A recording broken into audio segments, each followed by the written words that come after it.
હાર્દિકભાઈ આજે આવેદનપત્ર આપવામાં આવ્યું છે. શું છે મામલો તેનો?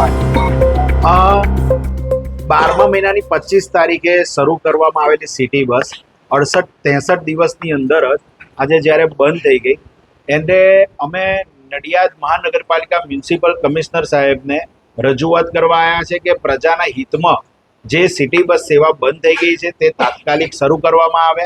વધુમાં કે ભાજપના જે નેતાઓ અને બે જવાબદાર અધિકારીઓએ ઝડપથી ઉતાવળ કરીને જે પગલું ભર્યું હતું અને પ્રજાને જેને લીધે અત્યારે તકલીફ ભોગવવી પડે છે એ આગળ ન ભોગવવી પડે અને રિક્ષાઓના ભાડા પ્રજાને પોસાતા નથી. જ્યારે આ સેવા શરૂ કરવામાં આવી છે અને બંધ થઈ ગઈ છે આ નેતાઓ અને બે જવાબદાર અધિકારીઓના કારણે, તો ઝડપથી આ સેવા ચાલુ થઈ જાય તેના માટે આજે અમે મ્યુનિસિપલ કમિશનર શ્રીને આવેદનપત્ર આપ્યું છે નડિયાદ શહેર જિલ્લા કોંગ્રેસ વતી. તથા આ જે પાથરણા અને લારી લઈને જે ફ્રૂટની લારી લઈને જે લોકો ઊભા રહે છે એ લોકોને અત્યારે દબાણને કારણે ઊભા રહેવામાં નથી આપવા દે.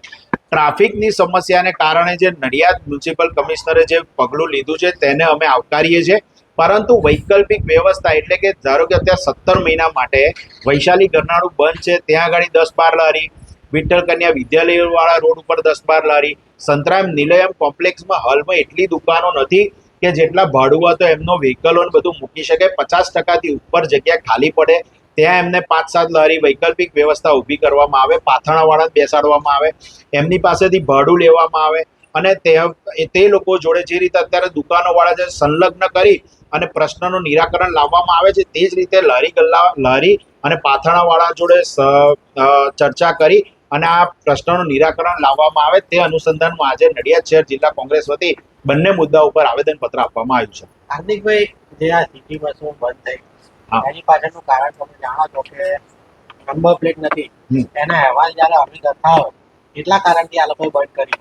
તો તમે અમને ચાલુ કરવાની સલાહ આપી છે, તો તમે એની રજૂઆત કરી ભાઈ નંબર પ્લેટ પહેલા લગાવો. અમે આવેદનપત્રમાં સ્પષ્ટતા કરી છે કે એને આરટીઓ માન્ય જે પણ નિયમો છે એ નિયમો અને સરકાર માન્યના જે રોડ ડિપાર્ટમેન્ટના નિયમો અને મહાનગરપાલિકાના નિયમોના અનુસંધાનમાં જ સિટી બસ સેવા ચાલુ કરવામાં આવે, પણ ઝડપથી ચાલુ કરવામાં આવે.